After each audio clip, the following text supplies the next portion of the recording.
Hi, everyone. Welcome to our webinar. Thanks for making it.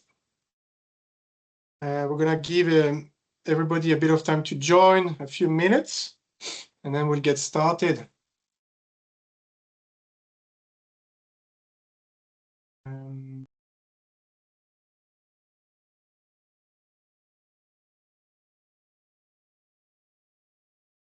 All right.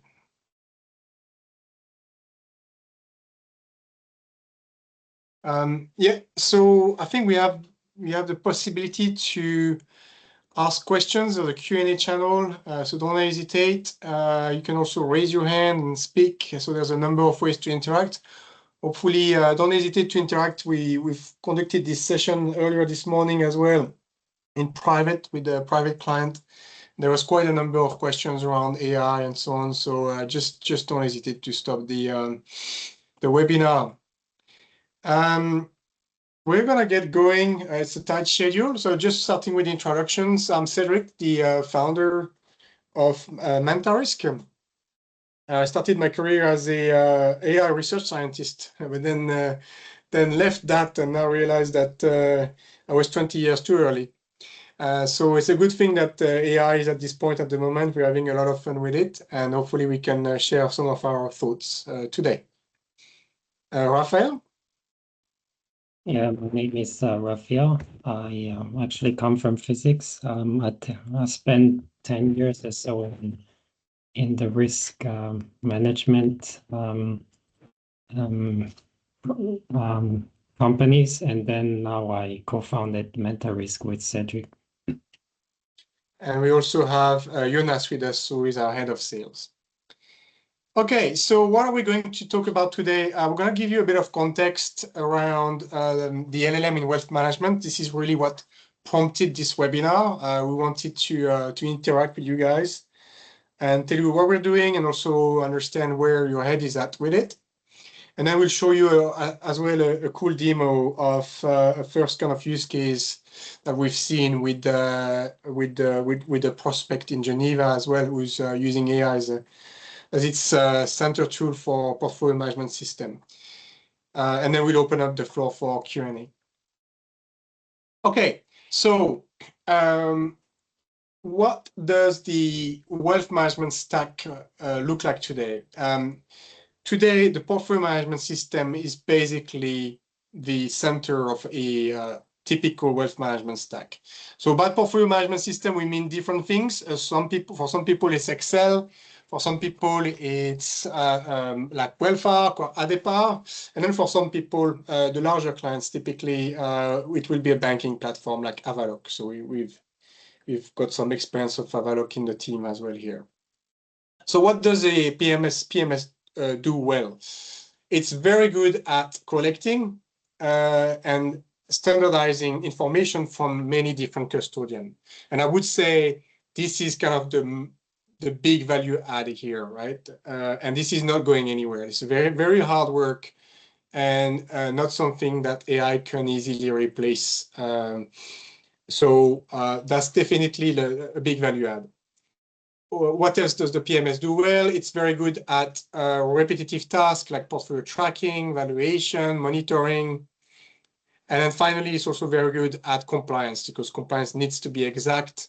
And no hallucinations are permitted here. So again, the PMS does well at that as well. Where it struggles, where PMS struggles in their various forms from Excel to Avaloq, is ease of integration with other systems. Even today, out of maybe 150, 160 PMS we've seen on the market, very few still have got an open API. And it's very difficult to make this PMS talk with other systems. There's always work required. It's costly, it takes time, and it's brittle. The other thing that PMS don't do so well is customization. Some propose high degrees of customization, but then it's an entire project to get where you want. And then some are simply propose on do not propose any customization at all to keep the costs low. And so you're forced to effectively go with the workflows and go with the front end that is given to you. And this is in big demand. I mean, basically, there's not a single asset manager that we've met that doesn't need something special to them, whether it's the color of a chart or indeed a complete workflow. And then finally, the PMS requires a portfolio manager to operate, which is seems a bit, counterintuitive. But the problem here is the portfolio manager costs money, and that means that financial institutions cannot go and have a client that maybe only has $500,000 of AUM. Right? Coutts actually recently increased their minimum entry AUM to 3 million. So you can't be a customer of Coutts if you don't have more than less than 3 million in your bank account. And that's because of the economics of managing smaller accounts just don't add up. Moving on, what's happening on the market? So what's happening is obviously AI is everywhere, and AI is in wealth management too. There's different kind of movements here. First of all, there's a grassroots movement with companies. We've got like a couple of prospects, one in Geneva and one in New York, who use Claude to create various workflows within their companies or manage different tasks. So they've made this decision. They're comfortable with the implication that this means. And then we have the big players like Bloomberg or Salesforce coming up with their own agentic wealth management solutions. Bloomberg announced only a few months ago their ASKB, so their wealth management agentic AI. And that's another big trend that's going to continue to happen. And then obviously we have a number of fintechs that are proposing wealth management solutions that are AI-based, AI native. Just to be clear, we are not an AI company. We, at this point, do not want to be, we are an AI company in the sense we use AI methodology, but we are not a company that is centered around an LLM. We, Claude or any other LLM are not part of our workflows. For production workflows, at least, they're obviously part of our daily life.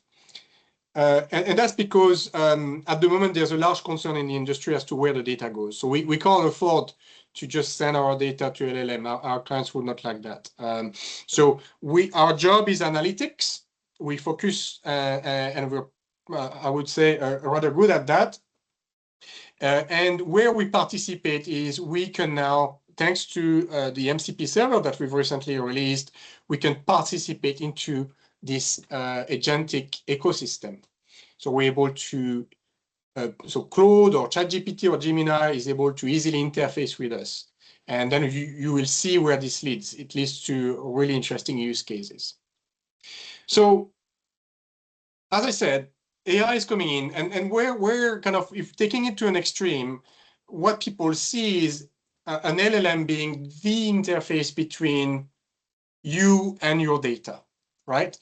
And why is that? Well, because LLMs are very good at integrating with other systems. It's extremely easy to integrate an LLM, have it read a PDF or an Excel file, and then just bring it to a different flow. So this is one of the key advantages of an LLM. And certainly this is what we see again on the market, where specifically this prospect in Geneva has got PDF and Excels, and he wants a specific report to be produced in a specific format with our analytics.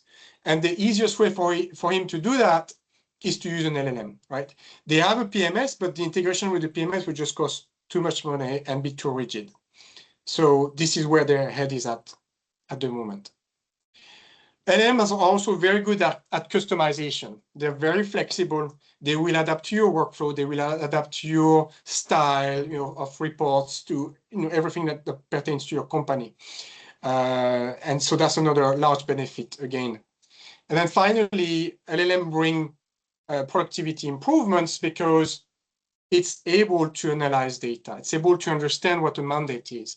It's able to understand what the research is talking about, and it's able to merge these two together.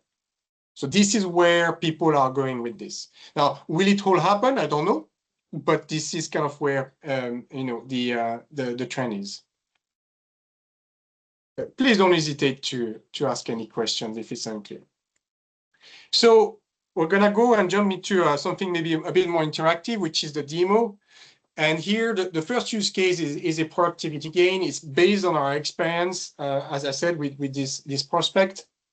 So currently, as I mentioned, in the current stack, research and the client information is something that the portfolio manager compiles, okay? He compiles it, and then it creates, it goes in the PMS, look at their portfolio, creates an investment proposal, then massage it, maybe change the text here and there, change the graph, maybe transpose it into a different document to add more sections to it. And it's a very cumbersome and time-consuming process for something that is relatively mundane and easy to do with an AI.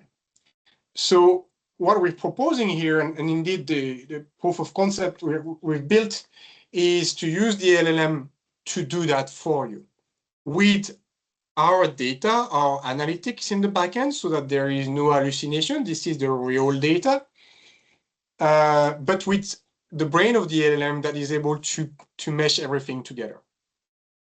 So I'm gonna go on to Claude. I know the meeting is called ChatGPT, but Claude is a bit faster, and I felt that for this demo we would need a bit of speed. So here we go. Starting from nothing, I'm gonna prompt Claude with a very basic mandate, as you will see here. So basically, I'm asking it, okay, you're a financial analyst, and I want to create a portfolio that rides the geopolitical tensions that are happening at the moment in the world, and also the AI trend. Okay, so I want you to look at that, and I want you to do your research with I guess serious sources on the web like JP Morgan and Goldman Sachs. Now, obviously, in a real case scenario, you would plug it to your own research and your own mandate, but obviously here we're doing a demo. Okay. The interesting thing is its ability to merge the mandate and the research together.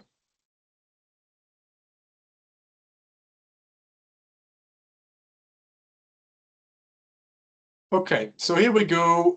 It's identified 7 trends. Obviously, as a portfolio manager, you have the ability to interact with it. So here it's asking whether all of these trends are valid. I could add, I could remove, but for the sake of this demo, I'm just going to keep all of these trends.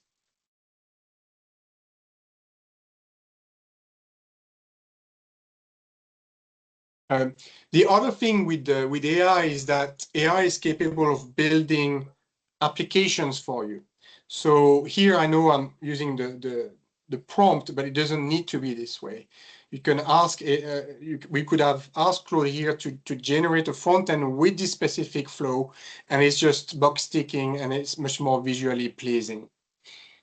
But at the end, I will show you an output, which I think will be rather interesting.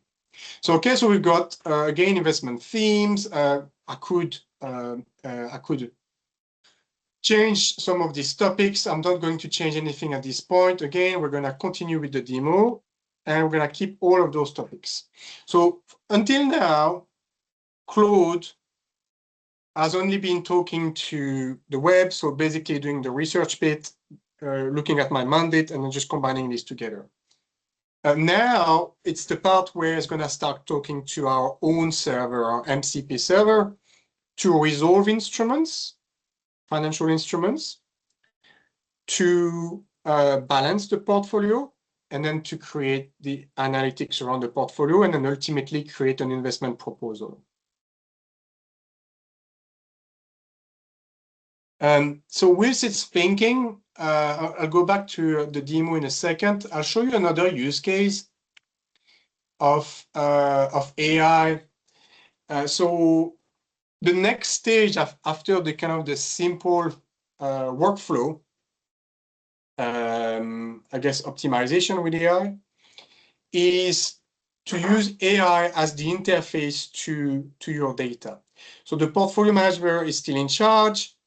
You still have a PMS or a portion of a PMS in the background, like for instance, Wellfark Databox. So Wellfark Databox is the data aggregation part of the Wellfark PMS. You can buy that and then plug that into an LLM. So here, the advantage again is the LLM will give you a completely flexible front end that absolutely fit your custom workflows. Now, there are challenges around that, specifically where does the data go? So we're not there yet. But if you think about the offers from Bloomberg, for instance, then all of a sudden you have a bit more of a control framework around your agent. So surely this will happen in the coming, I guess, months rather than years. We will start seeing these LLM interfaces to PMS. I'm sure some PMS platforms are thinking about it too, but again, you need to make sure that the data just doesn't go anywhere that you don't want it to go. And the advantage again, and we've seen some PMS implementing this, is that the LLMs can interface with a number of things. So again, Wellfark have recently released an LLM plugin, which is able to take a PDF file and then ingest it into the platform. All right. So there's also this kind of use case there. And again, another thing we've seen again with a client in New York is they have a PMS, but they are using the LLM on top of it to complete the workflows, because there's bits that the PMS doesn't do, and the LLM is able to do that. Let's go back to the demo. Okay, so we have now resolved all our instruments. So we got 47 instruments in this portfolio. So he's asking me how much money I have. I'm going to say 100,000. Okay, so it's going to create the portfolio within our application now.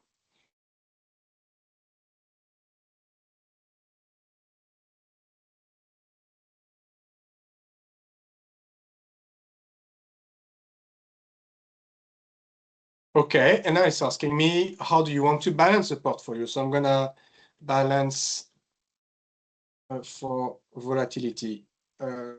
We offer, as a company, a number of algorithms. Maybe I'll touch on that in the future. So after this, so these are all kind of vetted algorithms that are present in larger private bank.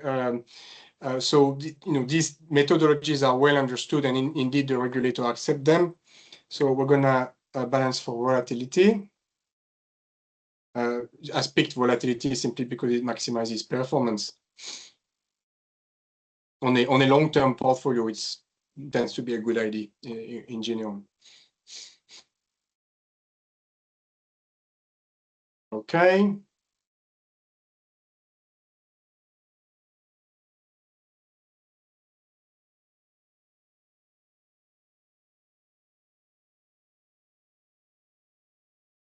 I'm gonna let it cook for some time here. The rebalancing is relatively quick. It should come out soon now. What takes a bit longer is the creation of the investment proposal. So let's see.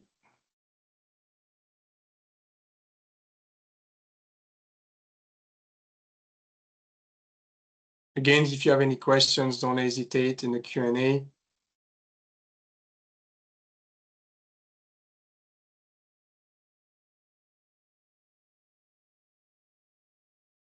Okay, here we go. So, okay, the portfolio has been balanced, and now it's going to create the investment proposal, which is really what this demo is about, is to show you the quality and the level of an investment proposal that you can create in the space of 10 minutes. Okay, so we're going to let it do that. It takes about 4 minutes. It's a time-consuming process to create a proposal.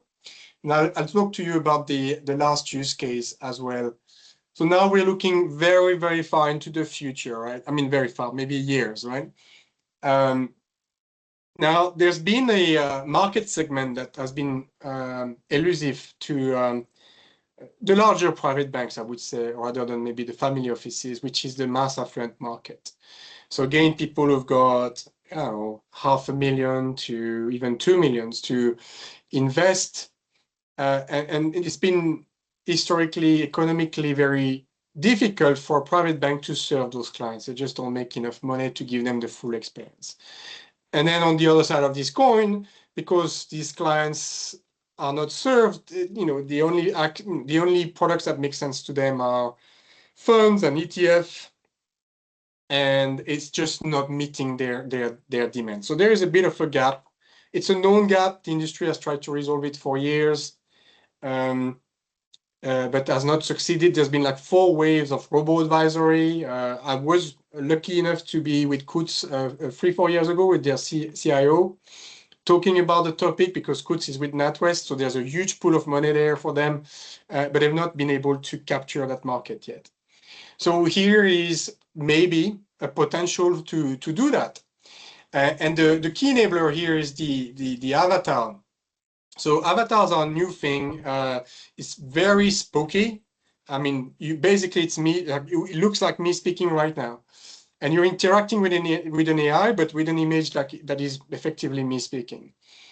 And so the idea here would be to have 90% of the interactions and the flows, handled by AI through an avatar with your end client, and then having obviously the governance on top of it done by humans. And that would bring the cost of serving a mass affluent client down to a point where it would probably make sense to deploy such a solution. And then on the other end, the mass affluent client would have the experience he always wanted, which is customization of portfolios, benefiting from the research from the private banks, high touch, if there is a market event, kind of the ability to pull out quickly, not being stuck in a fund, and so on and so forth. So this is the far future, but it is a possibility. There's obviously a few hurdles to that, but it could be something. All right, let's go back to the demo. All right, we're 4 minutes in. It can't be very far now.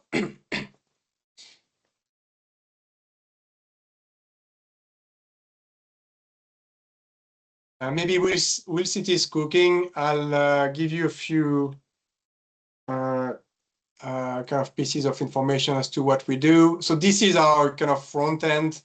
We have an API as well. So at the core of our technology is factor-based modeling. So effectively, like we have a portfolio here, and we projected it across 134 factors. And the advantage of this is we know your real exposure. So say if you had a portfolio made of 50% Tesla and 50% NVIDIA, most family offices today will tell you you're 100% exposed to the US, which is obviously absolutely incorrect. So with factor-based modeling, we give you your exact exposure to the US. And that's, again, a standard in large private banks, but it was not available because of the cost to the lower, kind of the smaller institutions. And this is something we have changed. We made it affordable to the smaller institutions. And then once we have this factor model, then we can do a lot of things. The rebalancing, which we saw earlier with the demo. We've got a number of algorithms like mean tracking error minimization as well when you have model portfolios.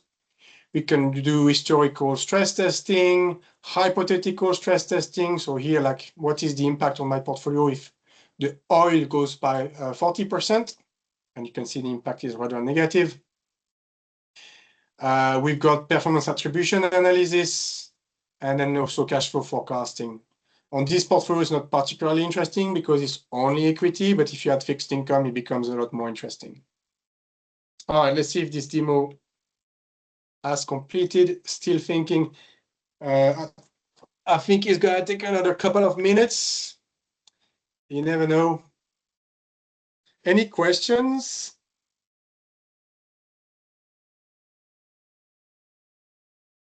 I'll show you an output if it's going past the time. I'm still hopeful. And then, this is just the AI, in this case, Claude generating the proposal.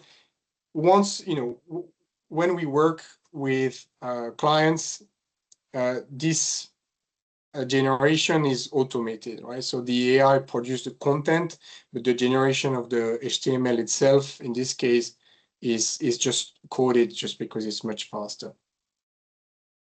So I'm gonna give it another 2 minutes, maybe just since we don't have much more time in the meeting, concluding a little bit as to what we do. So this meeting is really to say that MantaRisk is compatible with LLMs, and LLMs are coming on the market. So we're compatible with LLMs and agentic frameworks.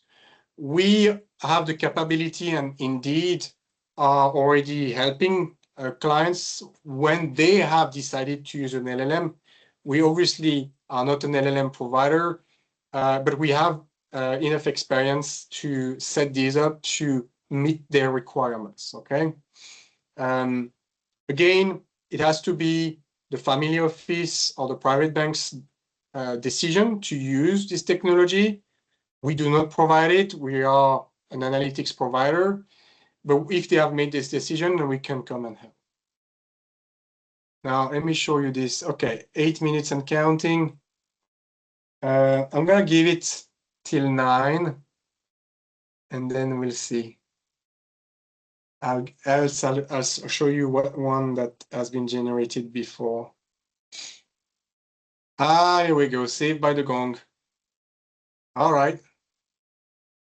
So where is it?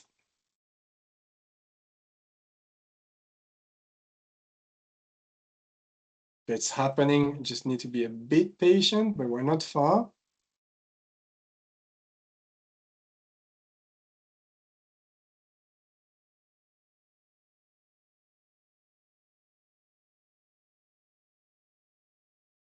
Okay, we're into the 9 minutes. I'm going to show you one that we did before.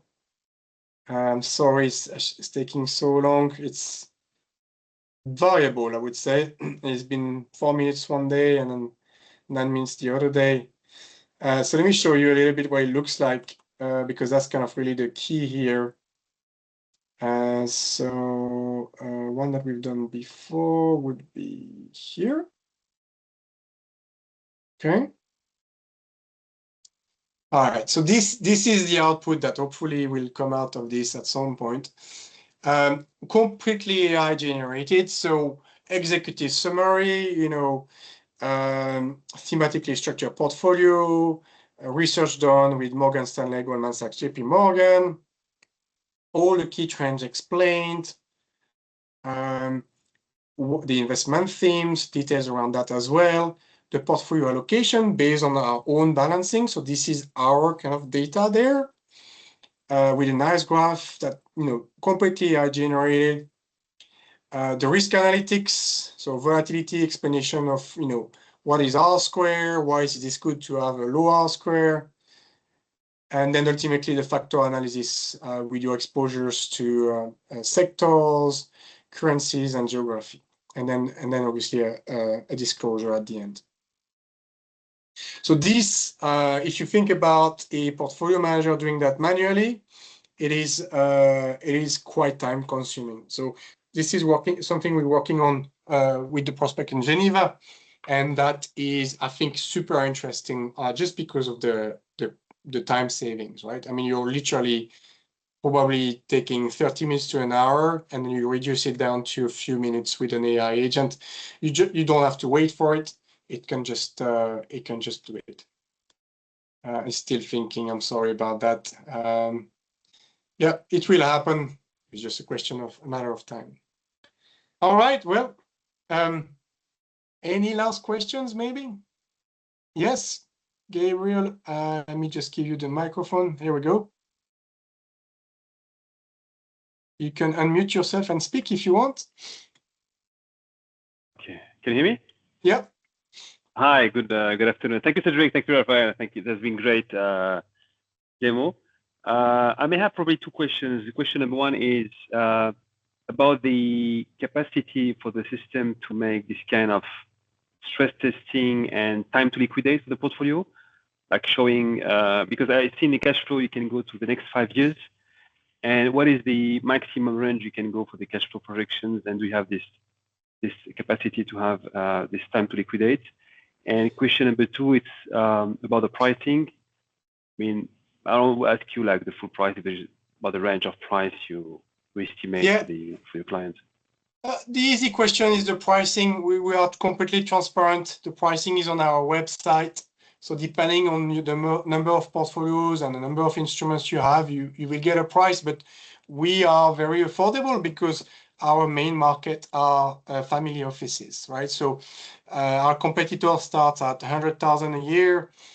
We propose solutions. The smallest clients we have pays 1,400 a year. Okay, so it's orders of magnitude lower. We obviously have bigger clients, but yeah, you can just go online and find the price for yourself. With regards to liquidity risk, it's not something we do at present. The liquidity risk, you know, how fast can you liquidate a portfolio? How liquids are your assets? Is not something we do at present. With regards to cash flow forecasting, I would say for obviously fixed income, it's easy to go as long as we want. For dividends, it becomes, you know, we use a specific, methodology for dividends.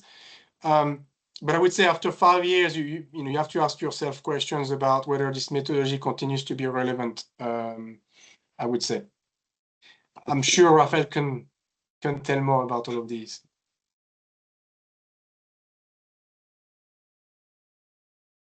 Hopefully that answered your question, Gabriel. Yeah, it's pretty clear. Thank you, Cedric. Great. Well, if there's no other questions, I thank you all for making the time, and hopefully we catch you up later. Thank you. Have a good day. All right. Bye. Have a great day. Thank you. Bye. Thank you. Bye. Ciao.